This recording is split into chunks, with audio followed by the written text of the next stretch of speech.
So next we've got the Peeps Pro IPS beacon. This one is, it's aiming at addressing the problem of interference in beacons. So interference from things like phones, cameras, you know, everyone's got something electronic on them these days. Even candy wrappers are a surprising source of interference. It does that a couple of ways. First of all, I mean, when you're doing search, the second antenna comes up like this, extending the search radius a little more. There's also an antenna down here, but this gets the antenna further away from the screen, which just reduces interference internally. But also importantly, on the screen here, it'll tell you whether or not the beacon is detecting any interference and whether or not that's changing the search strip width. So it'll go from 80 to 60 to 40 and so on if it's detecting interference. And ideally at that point, you just remove your beacon from the source of interference and keep your 80-meter search strip width.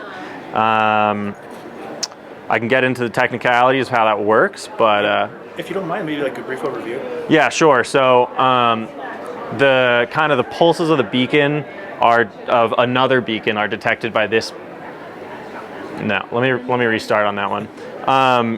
There's a certain level of like background noise that beacons are always operating within, and this kind of detects that background noise, and if it's seeing that there's an issue, it amplifies the essentially the sound of its own pulse. And so when it detects more noise, it increases that sound so that the beacon can be found from further away. Probably it for the Pro IPS, and then last but not least, we've got the Distance LT 1100 here.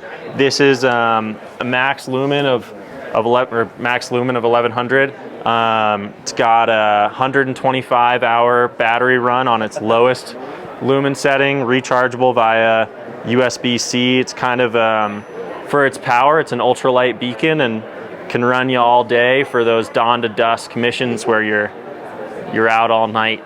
I think it's also worth mentioning it's got, I don't remember quite what the word is, but the lenses here are cut in a certain way that it spreads the light out both short and far, so you don't lose any depth perception as you're pursuing your objectives in the mountains. I'm going to get one of those.